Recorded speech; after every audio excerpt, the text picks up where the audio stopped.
Assalamualaikum warahmatullahi wabarakatuh. Perkenalkan, nama saya Panca Kurnia Putri SPD. Saya calon guru penggerak angkatan 10 dari SDN 001 Linding, Kabupaten Berau. Kali ini saya tidak sendiri, akan tetapi saya akan ditemani oleh Bu Siska Lulena Rosita. Beliau adalah guru kelas 6B di SDN 001 Linding. Selamat pagi Bu Siska. Pagi Bunia. Assalamualaikum. Waalaikumsalam. Gimana kabarnya? Alhamdulillah sehat. Bunia bagaimana kabarnya? Alhamdulillah sehat. Alhamdulillah. Baik Bu Siska, hari ini kita akan melakukan percakapan mengenai observasi. Nanti saya akan mengamati proses pembelajaran yang akan Bu Siska lakukan dengan kelas. Kemudian ataupun saya sebelum melakukan observasi di dalam kelas. Adapun tujuan kami melakukan supervisi adalah untuk mengetahui dan mengevaluasi jalannya proses pembelajaran yang Siska lakukan. Dan kenapa kita hari ini melakukan percakapan Siska pada pra-observasi sebagai persiapan awal sebelum Bu Siska melakukan kegiatan pembelajaran agar nanti lebih siap dan percaya diri sehingga bisa memberikan pembelajaran yang terbaik dan sesuai. Di sini Bu Siska ada beberapa pertanyaan yang akan saya sampaikan kepada Bu Siska. Yang pertama, kira-kira apa tujuan pembelajaran yang akan Bu Siska capai pada saat pembelajaran? Ya, jadi pada saat pembelajaran nanti ada beberapa tujuan yang akan saya capai. Yang pertama, peserta didik mampu memahami dan menyajikan hubungan antar sila dalam Pancasila sebagai suatu kesatuan yang utuh. Nah, setelah mereka memahami, saya harap peserta didik mampu mengidentifikasi makna nilai-nilai dari Pancasila tersebut. Nah, setelah mereka memahami lalu mengidentifikasi, harapannya setelah itu mereka mampu menerapkan nilai-nilai Pancasila tersebut baik dalam lingkungan keluarga, sekolah, maupun dalam lingkungan bermasyarakat. Jadi nanti yang dibelajarkan itu adalah Pancasila ya. Baik, pertanyaan selanjutnya, bagaimana area pengembangan yang ingin Ibu capai pada saat observasi? Area pengembangan yang akan saya capai atau yang ingin saya capai itu ada dua. Yang pertama ada area pengembangan intelektual atau pengetahuan di sini ya, yang berkaitan dengan kemampuan berpikir peserta didik, kemudian bagaimana mereka mengumpulkan informasi, dan juga mereka berpikir secara kritis dalam memecahkan masalah.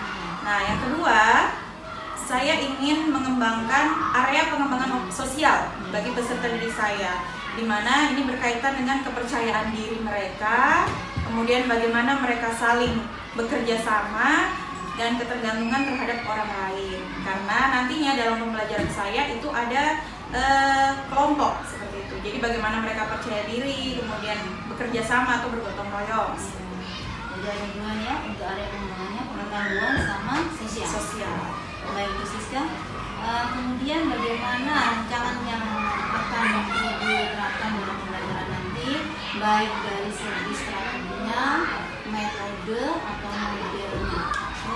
Nah, untuk strategi pembelajarannya, saya akan menggunakan strategi pembelajaran yang berbasis masalah. Nah, kenapa berbasis masalah? Karena menurut saya, strategi berbasis masalah ini siswa akan terlibat dalam suatu pemecahan masalah, gitu kan, yang membutuhkan pemikiran kritis, kemudian analisa, dan juga menerapkan konsep-konsep yang akan mereka pelajari nantinya.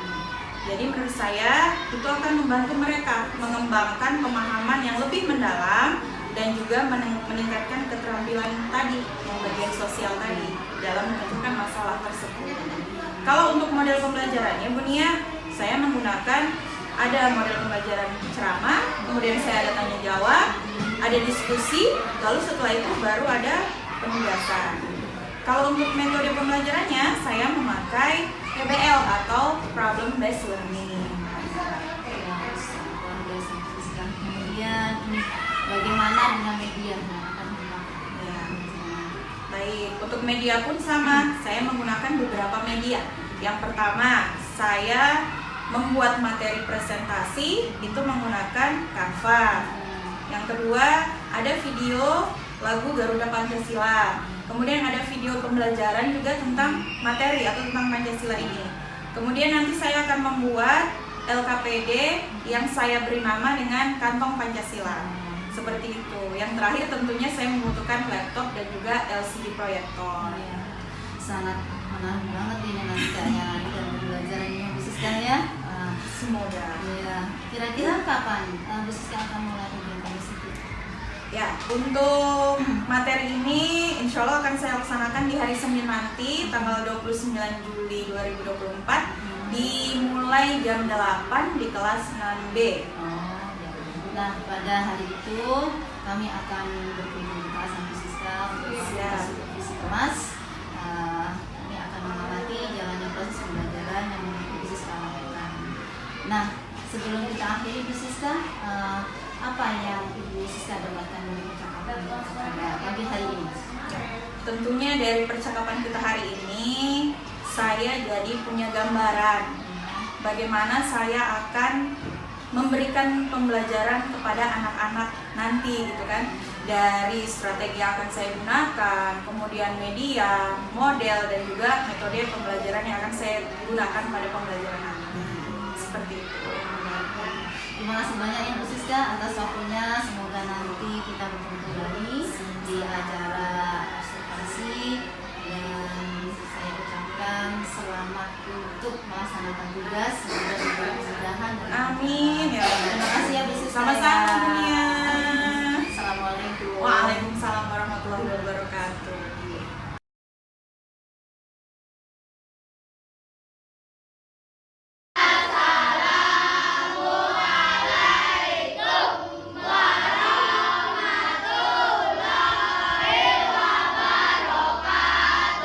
Waalaikumsalam warahmatullahi wabarakatuh. Duduk sikap siap, sikap berdoa, tangan diangkat, kepala ditundukkan, tidak berbicara sendiri, berdoa dimulai.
Oke, semangat pagi. Semangat pagi. Pagi, pagi, pagi. Oke, bagaimana kabarnya pagi hari ini?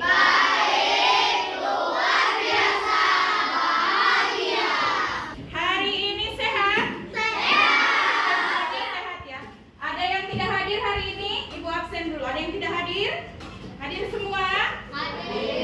Alhamdulillah hadir semua. Nah, hari ini Ibu mau bertanya kabar dengan cara yang berbeda. Silakan dijawab ya. Boleh disimak.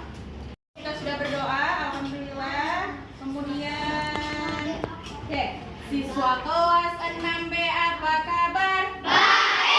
Siapkah kalian untuk belajar? Semangat semuanya, dengar dengan seksama, siswa kelas 6B semuanya. Yuk.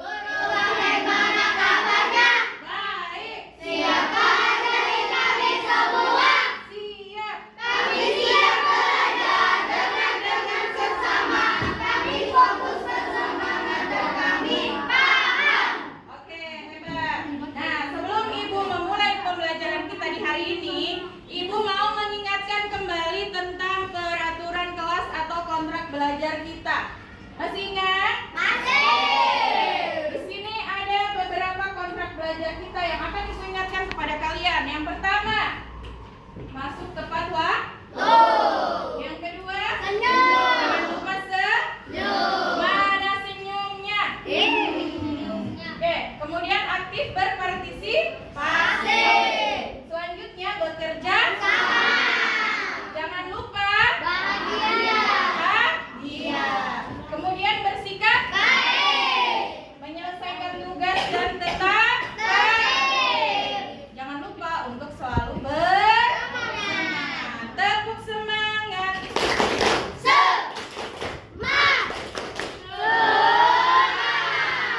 Oke, hebat. Kita lanjut.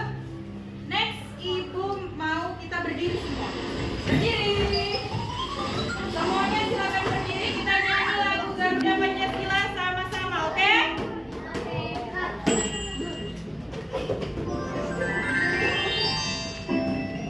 Sambil tangannya begini. Ya, ketika lagu sudah dimulai, tangannya bersemangat.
Burung Garuda adalah lambang negara kita.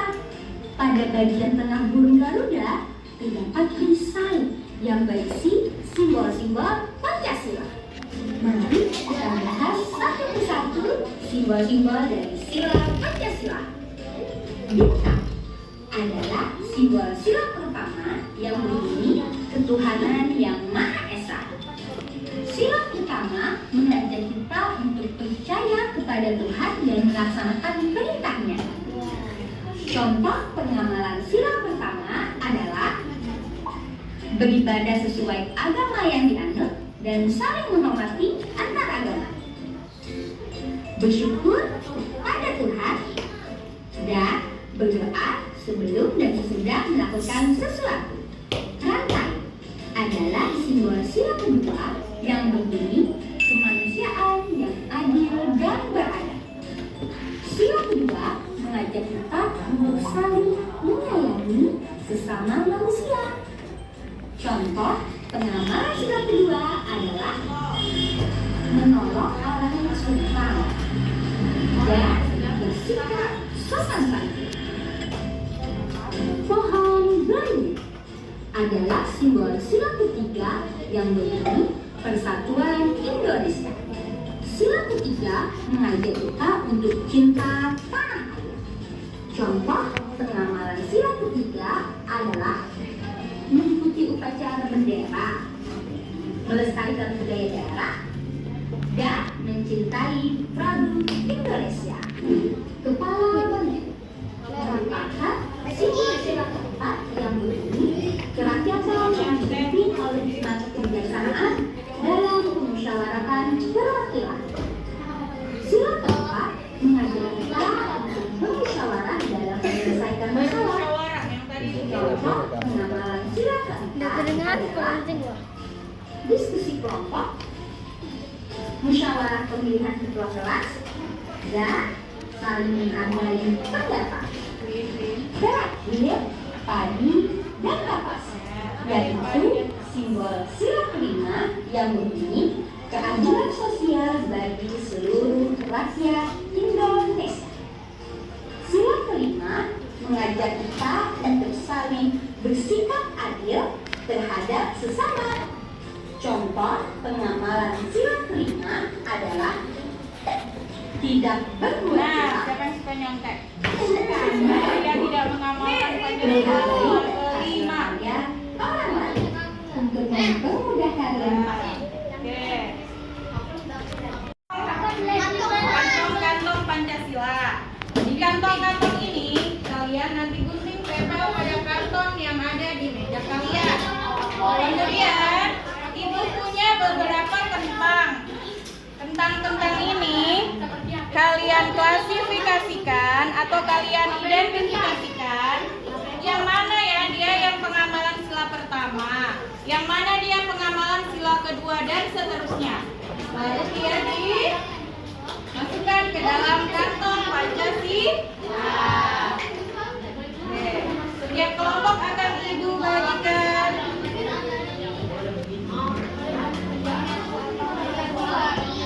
Silakan langsung dikerjakan.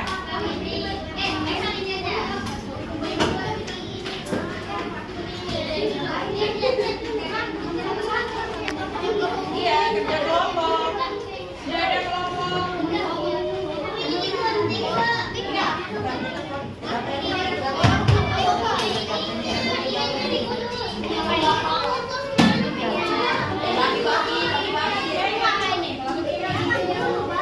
Oh, kita kan punya.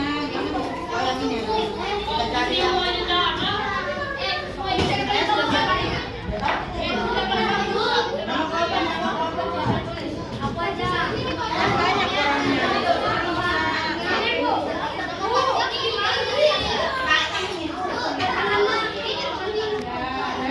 Kantornya semuanya. Nanti lemnya ini jangan dilem semua, dia pinggir-pinggirnya aja, jadi dia masukkan kentangnya dari atas, ya.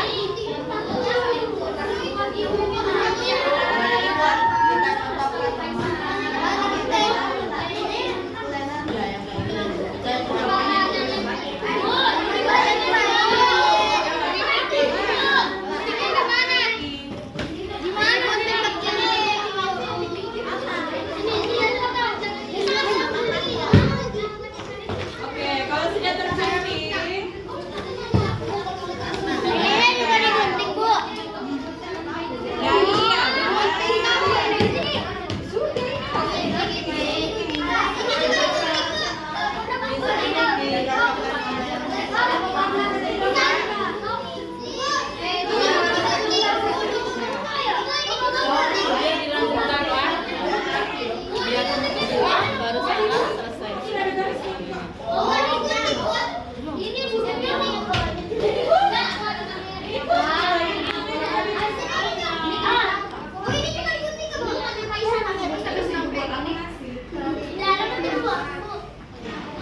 Coba Rin, pinjam Rin. Yang sudah digunting.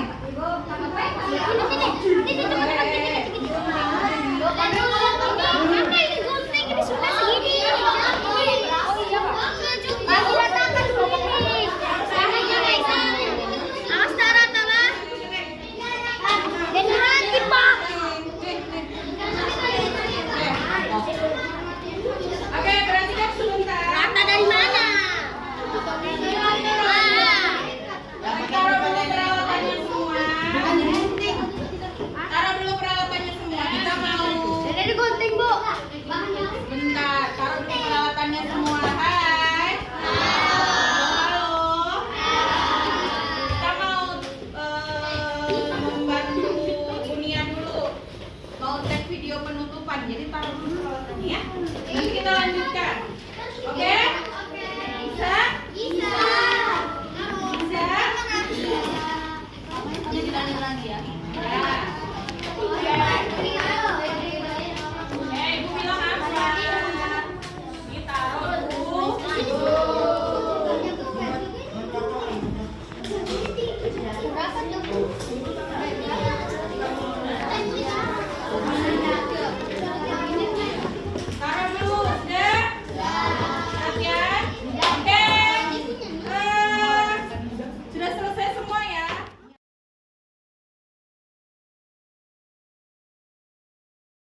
Nah ya, Bismillahirrahmanirrahim.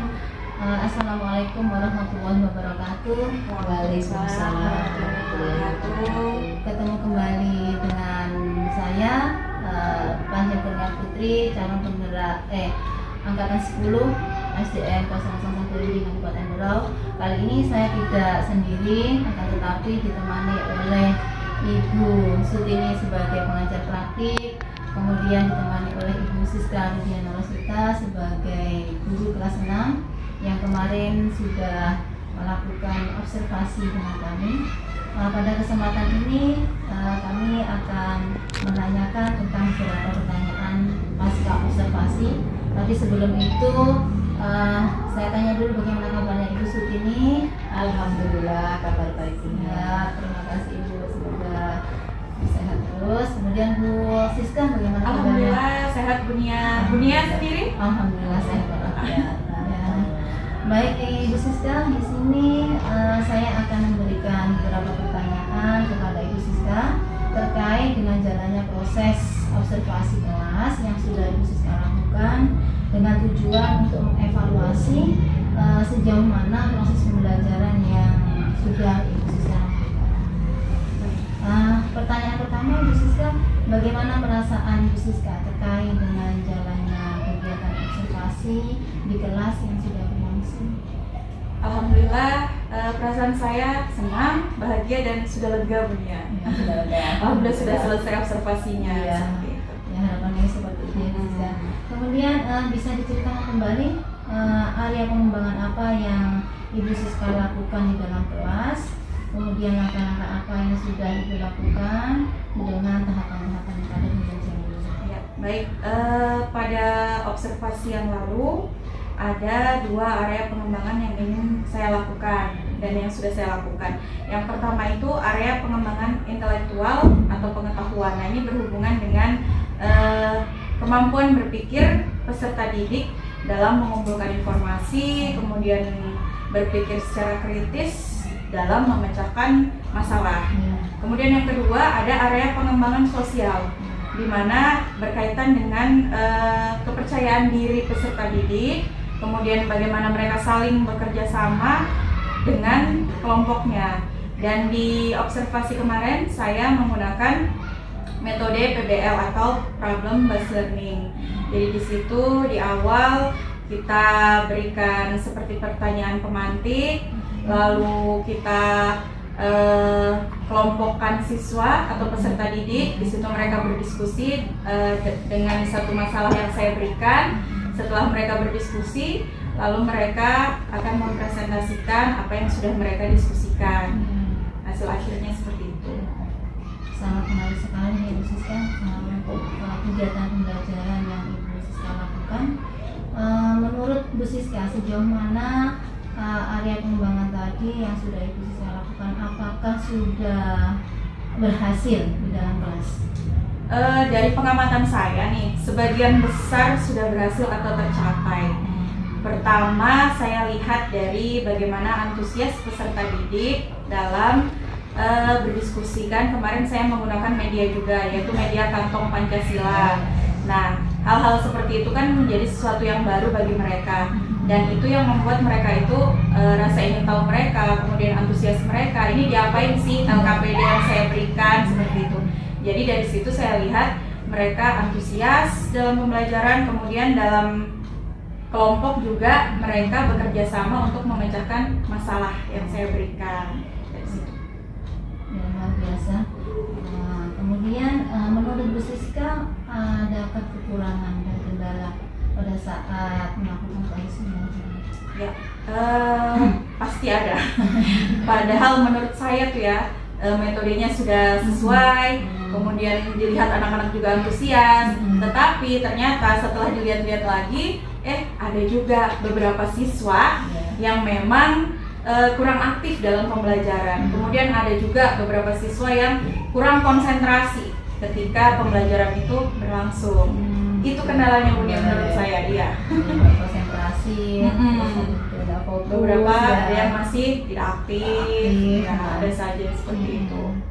Kira-kira kenapa hal itu bisa terjadi Bu Siska? mungkin siswa yang kurang aktif, kemudian siswa yang kurang konsentrasi ini menurut dia gaya belajarnya itu tidak sesuai dengan dia gitu loh. Jadi dia merasa bahwa oh tidak sesuai dengan gaya belajar saya nih, jadi makanya dia tidak aktif, dia tidak fokus, tidak konsentrasi gitu kalau dari saya. Jadi ya perlu beragam ya. Iya. Betul. Ya. Nah, rencana kedepannya dengan menggunakan gaya belajar yang kayak mana Siska? Mungkin kedepannya di pembelajaran selanjutnya saya akan mencoba merencanakan pembelajaran mengelompokkan siswa ini berdasarkan gaya belajarnya. Kan di awal masuk itu saya pernah melakukan asesmen non diagnostik non kognitif. Nah, yang itu kan di situ kita ketahui yang mana sih anak ini gaya belajarnya kan ada beberapa ya.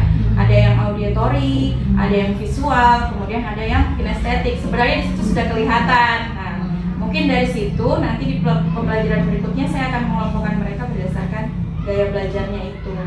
Kita lihat lagi. Iya. Memang membutuhkan waktu untuk menuju ke arah situ kan Bu.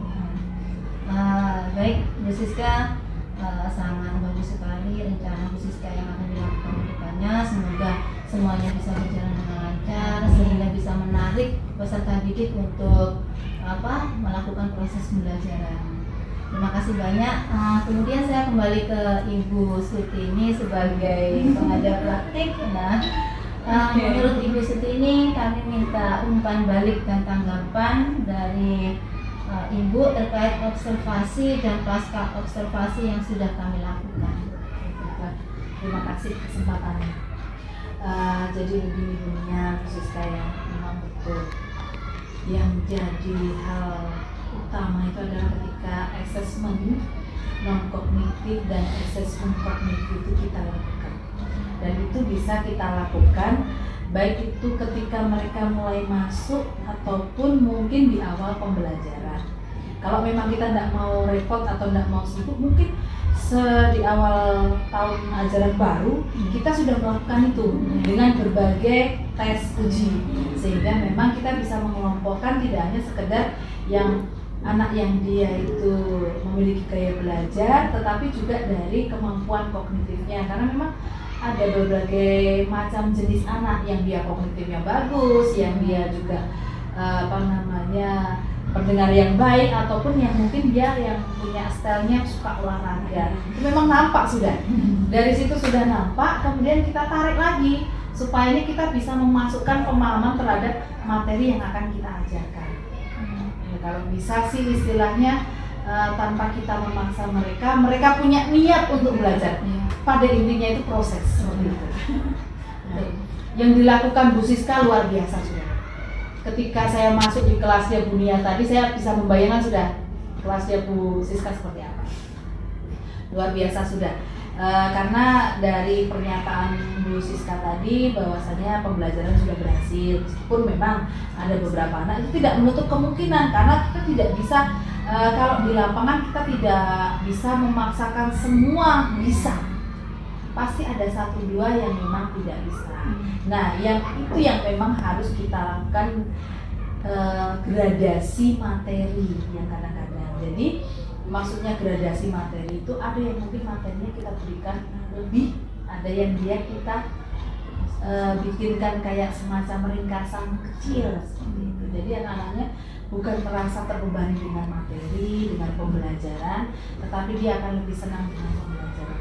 Ya tidak apa-apa, kemampuan anak hanya sebatas itu.